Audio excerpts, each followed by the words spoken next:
안녕하십니까, 이충건입니다. 오늘은 19번째 주제로 2020년 정부의 경제정책 방향을 진단해보고 바람직한 정책 방향에 대해서 말씀을 드리겠습니다. 정부는 지난 12월 19일 대통령 주재 확대 경제장관회의를 개최하여 2020년 경제정책 방향을 발표했습니다. 전체 내용은 125페이지 분량으로 전체 항목에 걸쳐 광범위하게 서술되어 있습니다. 내용이 많아 1년짜리 정책 방향이라기보다는 2년 내지 3년 중기발전 계획과 같은 느낌을 받았습니다. 내용을 살펴보면 크게 5가지, 즉 현재의 경제 상황 돌파, 혁신 동력 강화, 경제 체질 개선, 포용 기반 확충, 미래 선제 대응 등 5가지로 정하고 특별 중점 관리 과제로 활력과 포용 8대 핵심 과제와 5대 부문 구조 혁신을 제시했습니다. 8대 핵심 과제는 투자 100조 원 플러스 금융세제 총력 지원, 관광과 내수 소비 진작, 데이터 경제 본격화, 소재와 부품 장비 경쟁력 강화, 신사업 사회적 조정 메커니즘 마련, 청년과 여성 40대 등의 일자리 지원, 노인 빈곤 해소 및 1분위 지원, 자영업자 경영 여건 개선 등이고 5대 부문의 구조 혁신은 산업혁신, 노동혁신, 재정공공혁신, 인구 대응 즉 인구 감소 시대 적응력 강화, 사회적 인프라 확충 등입니다. 그리고 우리나라 2020년 경제 전망을 2019년 2.0%에서 2020년 즉 내년 2.4%로 증가할 것으로 전망하였습니다.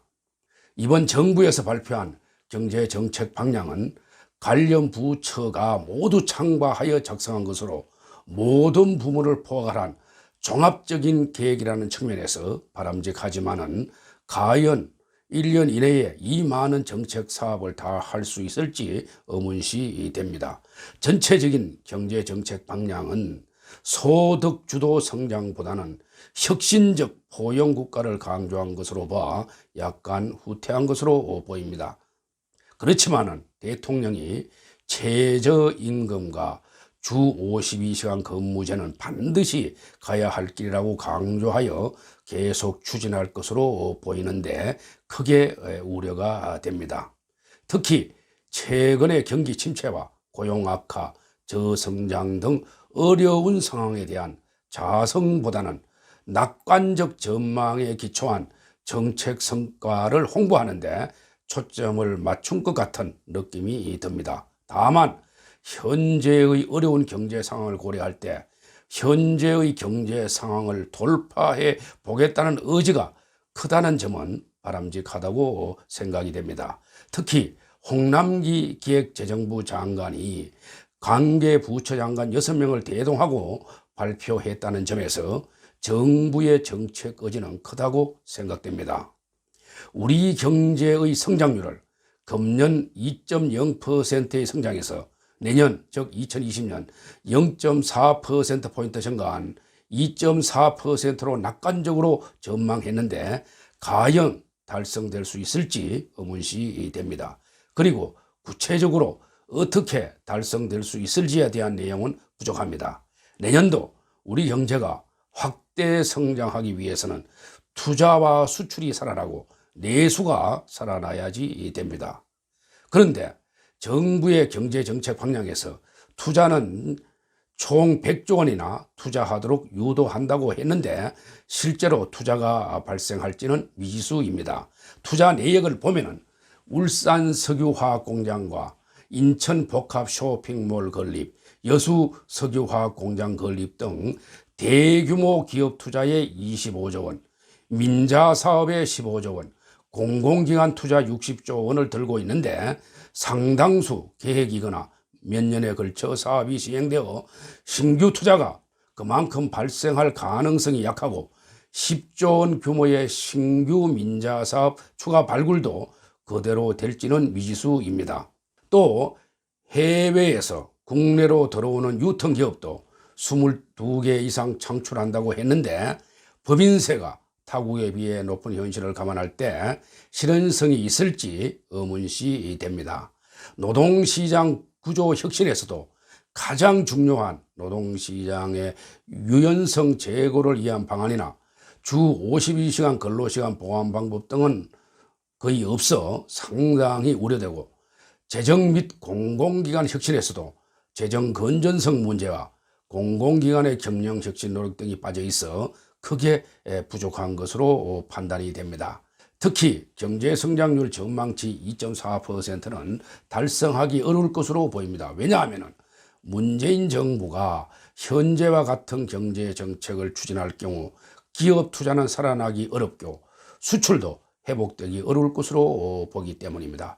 획기적인 규제 개혁이나 노동 유연성 제고 없이 단기 경기 부양책으로 경기가 살아나기는 어렵기 때문입니다. 정부 출연 연구기관인 한국개발연구원 즉 KDI와 한국은행 등은 내년 우리나라 경제 성장률을 2.3%로 보고 있고, 민간 연구기관인 현대경제연구원은 2.1%, 한국경제연구원과 하나금융경영연구소는 각각 1.9%, LG경제연구원은 1.8% 등으로 보고 있습니다. 세계적인 경제 예측 기관인 OECD는 2.3%, IMF는 2.2%, 컨퍼런스 보더는 1.9%, UBS는 1.9%, 모건 스탠리는 1.7%, 아메리카 뱅크 멜린치는 1.6% 등 외국계 투자 은행들도 1.6%에서 1.9%대로 전망하고 있습니다. 이는 우리나라 성장 잠재율인 2.5에서 2.6%의 성장률에도 크게 미치지 못하고 세계 경제 평균 성장률에도 크게 미치지 못한 성장률입니다. 우리나라가 성장 잠재율을 높이고 안정적인 경제 성장을 위해서는 어떻게 해야 하는가를 생각해 보겠습니다. 첫째, 현 정부의 경제 정책 노선을 수정 내지 변경해야 합니다. 소득주도 성장은 말만 그럴듯하게 들리지만은 실패한 정책으로 보는 학자들이 많습니다.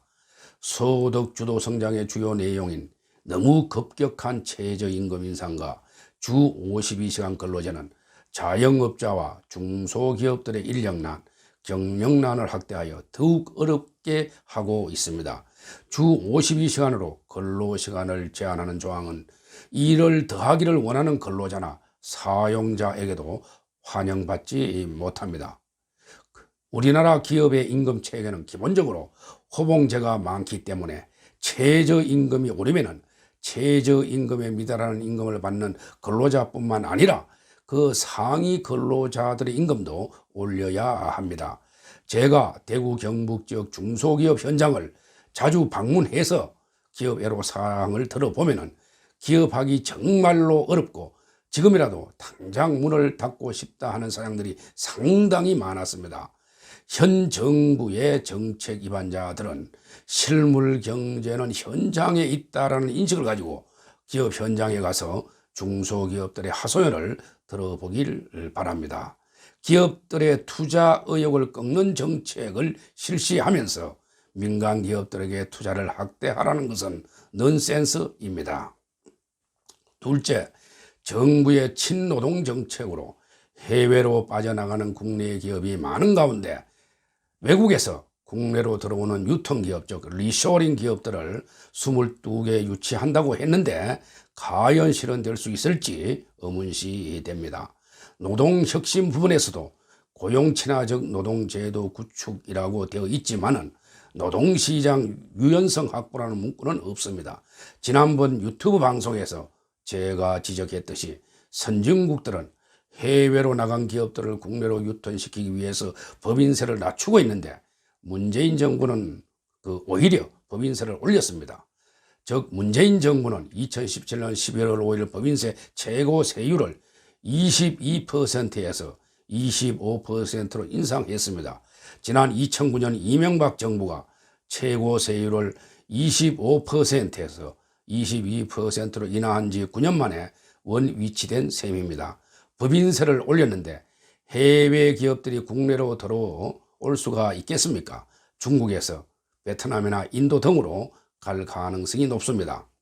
셋째, 정부 주도의 일자리 확충도 제고되어야 합니다. 일자리는 민간 주도로 이루어져야 양질의 일자리가 많이 창출됩니다. 그런데 현 정부는 공공부문 일자리를 중심으로 일자리를 확대하고 있는데 크게 위험한 발상입니다. 선진국들은 공무원 내지 공공부문의 일자리를 줄이고 있는데 문재인 정부는 공공부문 중심의 일자리를 확대하고 있어 문제가 많습니다. 공공부문 중심의 일자리는 국가 재정을 어렵게 만들어서 공기업 내지 국가 부채를 증가시켜 국제 경쟁력을 약화시킬 뿐입니다. 넷째, 원자력 발전을 일방적으로 축소 내지 해체하는 것도 문제가 있습니다. 물론 일본의 후쿠시마 원전 사태와 같이 방사능이 누출되면 그 피해는 엄청나게 큽니다. 원자력 산업은 안전성을 대폭 강화하면서 장기적으로 약간씩 축소시키는 전략이 필요합니다. 물론 이 문제는 학자에 따라 의견을 달리하지만 일방적으로 포기하자는 학자는 소수일 것입니다. 장기적으로 신재생 에너지를 확대하는 것은 필요하지만 원자력 산업을 일방적으로 너무 빨리 폐기하는 것은 큰 문제입니다. 지난 12월 14일 정부가 7,235억 원을 투입하여 2020년까지 수명을 연장했던 월성 원전 1호기를 갑작스럽게 영구 폐쇄하기로 결정했는데 원자력 안전위원장을 지냈던 과학기술계의 한 원로는 과학의 영역에 정치 논리가 개입했다고 개탄스럽게 이야기를 했습니다. 우리나라는 수출 없이는 성장할 수 없는 자원 없는 소규모 개방국가라는 것을 인식해야 합니다. 세계 제1의 경쟁력을 가진 원자력 산업을 일방적으로 폐기하는 것은 큰 실책입니다. 원자력 수출을 확대하기 위해서도 원자력 산업은 안전성을 강화하면서 계속 육성해야 합니다. 다섯째, 혁신 동력 강화 사업으로 DNA 확산과 포스트 반도체 산업을 육성하겠다고 했는데 내용이 약합니다. 여기서 DNA는 데이터 산업과 5G 등 네트워크와 AI 즉 인공지능 등을 확산시키겠다는 내용이고 포스트 반도체 산업을 육성한다고 했는데 내용이 거의 없습니다. 즉 시스템 반도체 산업은 시스템 반도체 강국 도약을 위해서 기술 개발과 팹리스 육성 등 생태계 역량을 강화한다고 했는데 지능형 반도체 핵심 및 원천 기술 개발에 2020년에서 2029년까지 1조 원을 투자한다는 계획인데 반도체 산업의 수출 비중을 생각해 볼 때 너무 약하다는 생각이 들어갑니다. 여섯째, 일부 사람들을 만나보면 내년 예산이나 경제정책 방향에 부주기식 포퓰리즘 정책이 심하다는 여론이 있습니다. 정부가 세금으로 인건비를 지급하는 노인 일자리를 금년 61만 개에서 내년 74만 개로 늘리고 65세 이상 고령층에 지급하는 기초연금은 소득 하위 20에서 40% 연금액을 월 25만 원에서 30만 원으로 인상합니다. 저소득층을 지원하는 근로장학금은 최소 지급액을 3만 원에서 10만 원으로 올리고 18세에서 34세 취업 준비자에게 제공하는 구직 촉진수당은 국민 취업 지원 제도로 확대되며 내년부터는 고용보험에 가입되어 있지 않고 중위소득의 50% 이하면 나이와 상관없이 한 달에 50만 원씩 최장 6개월 동안 구직 촉진수당을 지급한다고 합니다. 게다가 내년 정부의 총 예산은 512조 3천억 원인데 이 중에서 보건복지고용 예산은 180조 5천억 원입니다. 보건복지고용 예산은 내년 19조 5천억 원이 증가되었는데 이는 전체 예산 증가분 42조 7천억 원에 45.7%나 됩니다. 이는 모두 국민 세금으로 이루어집니다. 세계 최대의 석유 매장량을 가진 남미의 베네수엘라가 좌파적 퍼주기식 포퓰리즘 정책에 의해서 국가가 위기에 처한 현실을 냉엄하게 생각해 봐야 합니다. 끝으로 최근 기획재정부의 유튜브 방송을 들어보면은 과거 정부에 비해서 잘못 오도한 내용에 대한 해명과 정책 홍보에 너무 매달린다는 느낌을 많이 받습니다. 그것보다는 우리나라 성장 잠재력을 높이기 위한 산업 생태계는 어떻게 구축할 것인가, 또는 4차 산업혁명 시대의 미래 먹거리는 어디에서 찾을 것인가, 기업의 진정한 애로사항은 무엇이고 기업 발목을 잡는 규제 혁신은 어떻게 해결할 것인가, 공기업의 경영 혁신과 생산성 향상은 어떻게 해야 이루어지는가, 어떻게 하면은 국가 재정과 국가 부채의 건전성을 확보하느냐 등에 보다 신경을 쓰는 것이 필요할 것으로 보입니다. 오늘 내용은 여기까지입니다. 시청자 여러분들께서는 이 방송을 들어보시고 의견을 달리하거나 깊이 있게 연구해야 할 부분이 있으면 댓글을 달아주십시오. 성실히 연구하여 답변을 드리겠습니다.